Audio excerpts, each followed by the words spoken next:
ઘણી વખત કહું કે આખા ઘરને લાડ બાપ લડાવે, આખા ઘરનું પોષણ એ બાપ કરે, પણ બાપનું જો પોષણ કરતી હોય ને તો દીકરી કરે. વેલા મોડા આવે તો બધા જ હુઈ ગયા હોય, પણ દીકરી ના હુતી હોય. સતત રાહ જો, હજી મારા પપ્પા કેમ ના આવ્યા, શું થયું હશે. અને આમ જ પિતાશ્રી આવે, પોતાની બેગ મૂકે, ખાલી આ માથા ઉપર હાથ મૂકે ને તરત દીકરીને ખબર પડે કે આજ મારા પિતાશ્રીનું મસ્તક માથું દુખે. દોડતી જઈ બામ લો પપ્પા, હું બામ લગાવી દઉં. આખા ઘરને લાડ બાપ લડાવે, પણ જો બાપને લાડ લડાવતી હોય ને તો દીકરી.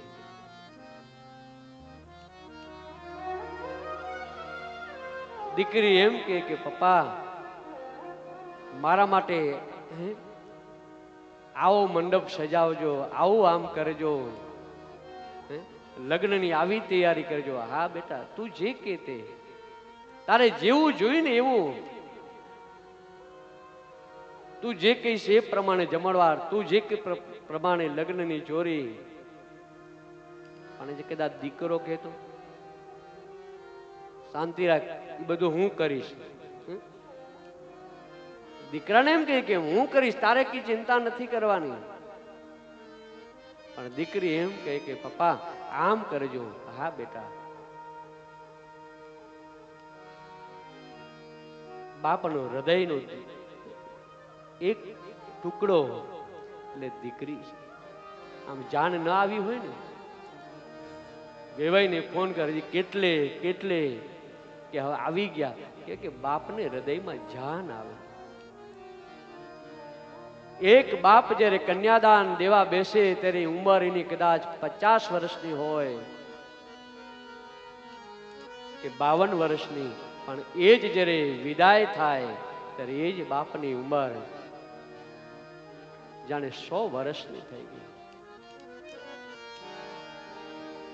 કાળજા કેરો કટકો મારો ગાંઠથી છૂટી ગયો, કાળજા કેરો કટકો મારો ગાંઠથી છૂટી ગયો. મમતા રૂએ જેમ વિરુમાં, મમતા જેમ વિરુમાં વિરડો ફૂટી ગયો. કાળજા કેરો આમ ઘૂંઘટો તાણેલો હોય, પિતાનો ઘૂંઘટો ઊંચો કરે, બેટા આ તો તારા બાપનું ઘર છે, બેટા અહીંયા ઘૂંઘટો ન હોય. મારા ચાંદને આ શું થયું આજે, કેમ બેટા ઊંચું રાખ. નહીં પિતાશ્રી, મારા બાપની મિલકત કેટલી છે એમાં મારી નજર ન લાગે ને એટલે મેં ઘૂંઘટો તાણ્યો છે. એ પપ્પા, એ પિતાશ્રી, આપની મિલકત ઉપર એક અંગૂઠો નહીં પણ 10 આંગળીઓ હું કંકુવારી કરીને સહી કરીને જાઉં છું. હે પરમાત્મા, હે નારાયણ, મારા પિતાને ત્યાં ક્યારે લક્ષ્મી ન ખૂટે. દીકરીને કહે બાપ બેટા ઘૂંઘટો તાણી લે, ઊંચો કર.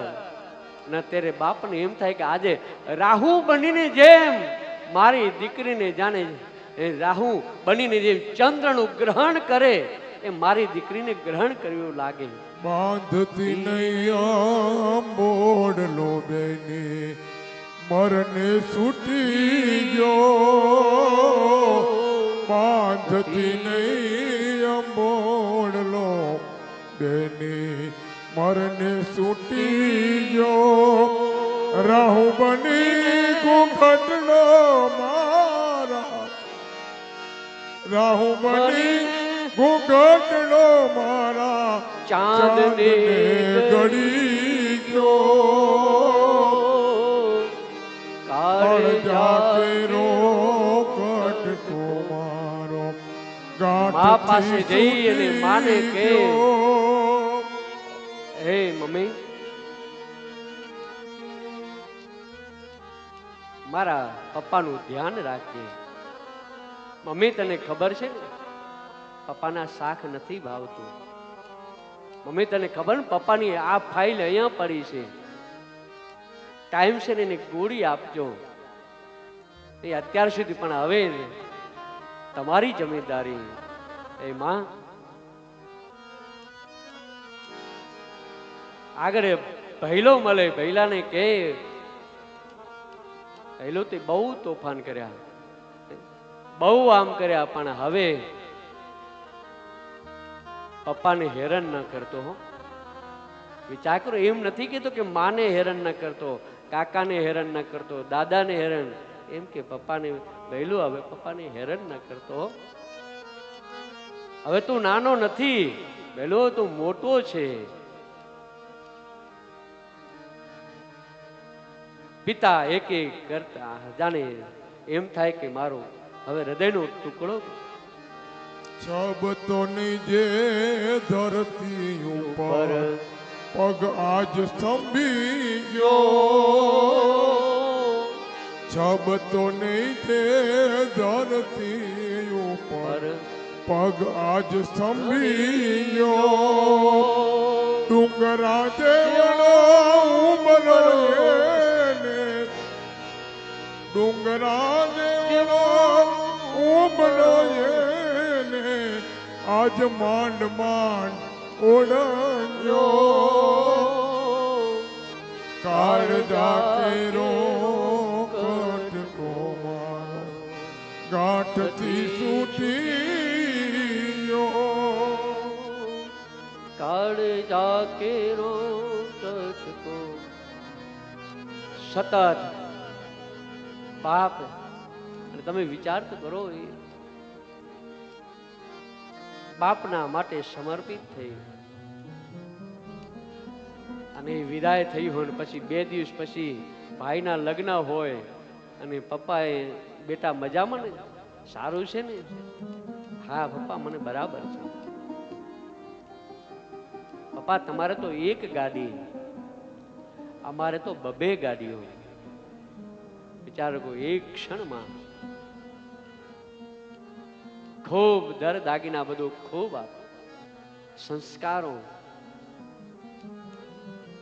બાણાસુરે પોતાની દીકરીને વિદાય કરી છે. બેના રે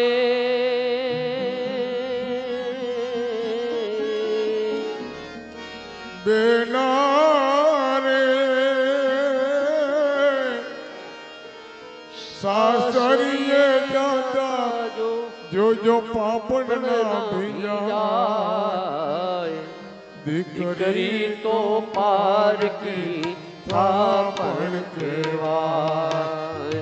દીકરી તો પારકી થાપણ કહેવાય. ઓ દીકરીને ગાય દોરે ત્યાં જાય. દીકરી તો પારકી થાપણ કહેવાય.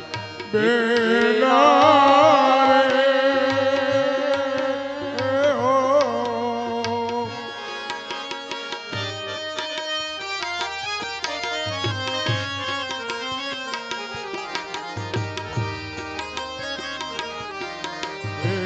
રમતી થી જો દે ઘરમાં ભીત ભીતો રડતે. ભીત ભીતો રડતે. આમ જુઓ તો આંસુ સૌનું પાણી દેવું પાણી. સુખનું છે દુઃખનું એ તો કોણ શકે ના જાણી.